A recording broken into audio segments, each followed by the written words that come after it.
The city where I went to university was terrible. There was nothing to do except spend countless hours in the basement of this building, which was somehow entirely basement, and the walls were gray, and the buildings were gray, and the streets were gray, and the sky was gray, and your schedule would look like this, where you would sit down in one windowless lecture hall and have 4 classes back to back to back to back. Back to back, I like that record. Where each professor that cycled in would have less and less faith in your collective ability as a student body, and your size would fill up the room with enough CO2 to measurably decrease cognition.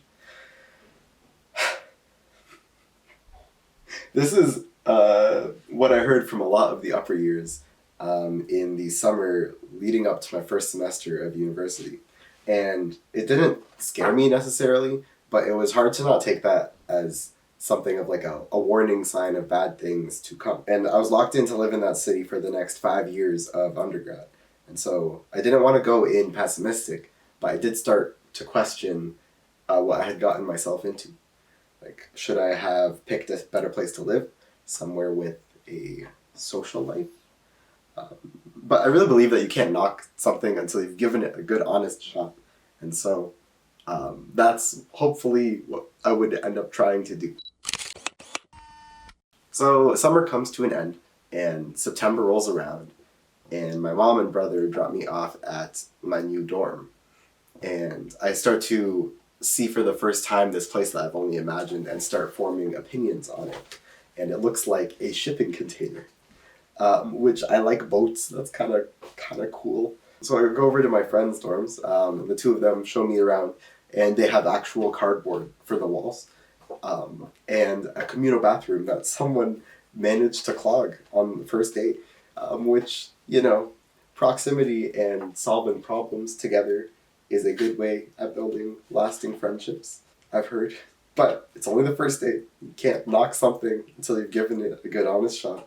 And we go walking around campus. I'd scope out the buildings like that we would study in, like the lecture halls and the gym and the cafeterias and things like that.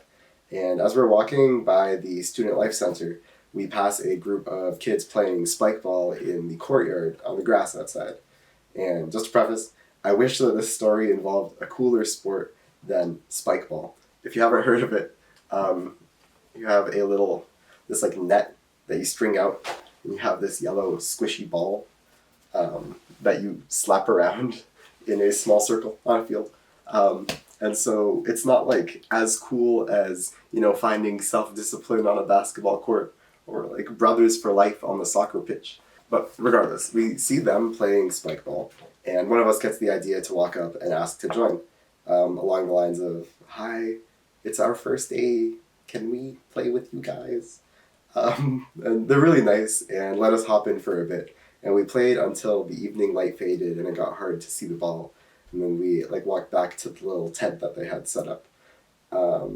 They were a group of upper year health faculty students whose job it was to direct first years in the first week of school to where they needed to go. So it was kind of their job to be welcoming. But regardless, we spent 20 minutes asking them questions about what they thought of campus and where they like to work out and study and how they balance school and friends and finding a job. And all these other types of questions that you can't actually know until you have lived through them yourself. But hearing the answers from someone who's already there gives you some semblance of comfort about it. And they were really gracious with their time and answers, and it made us feel like we wouldn't be alone there, even from that small interaction on the first day. And of course, after that first day, I never saw any of them again. But it was enough to make me feel just a bit better about the place that I had moved to and give me more reasons to think that I was in a good spot. I think optimism and having a good feeling about where you're at is a very powerful thing to have. And it made me feel good about campus because coming from a small town, the only time you could really play outside with a group was when you and your friends all made the time and effort to be free and pick a time and go through and meet up. And so moving to a city where there was just free playing outside and socializing just as soon as you walked out of the door of your res, this felt kind of magical to me. And it made me start to think maybe all of those horror stories were exaggerated. Maybe this wasn't such a bad place to live. And that things would be better than what people said. And maybe I'm just built different, and all those people that were struggling were just, they simply could not see the light and the and the optimism like I could.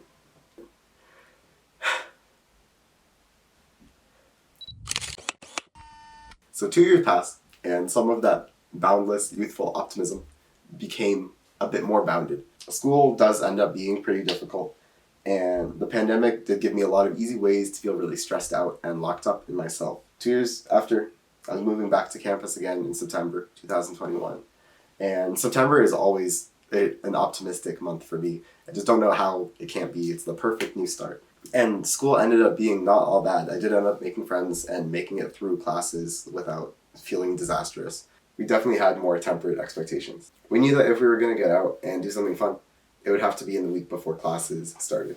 So my friends and I picked a date and gathered up a group of like 8-ish people to meet up on campus with all the sports equipment that we owned. And it's very amazing to me how much vibes you can achieve with just a patch of grass, a Bluetooth speaker,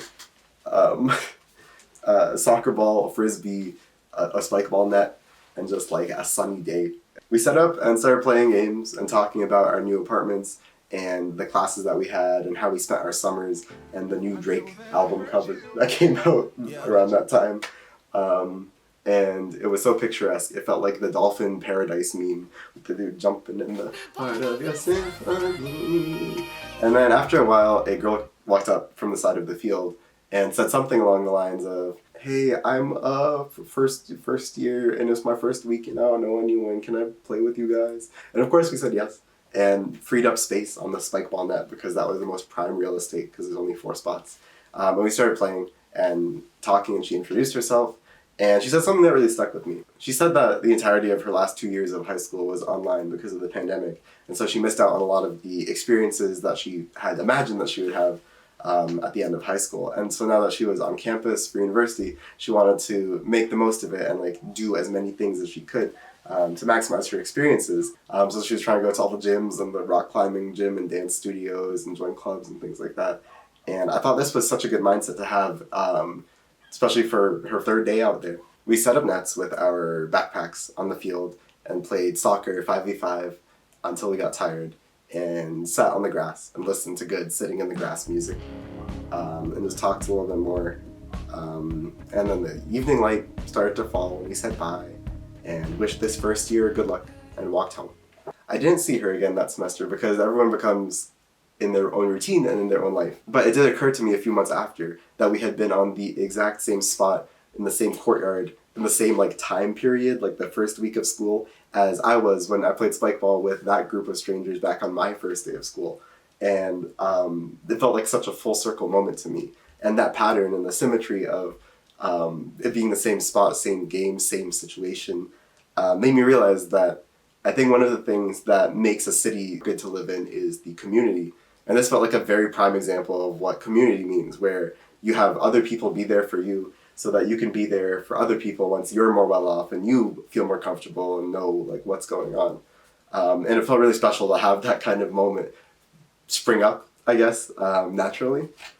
And we weren't fundraising or building homes, but those good memories still helped like warm my heart and make me feel good about life after a long time passed. And so I think the return on investment is hard to measure, but lasts a lot longer than just a single day outside playing at the park.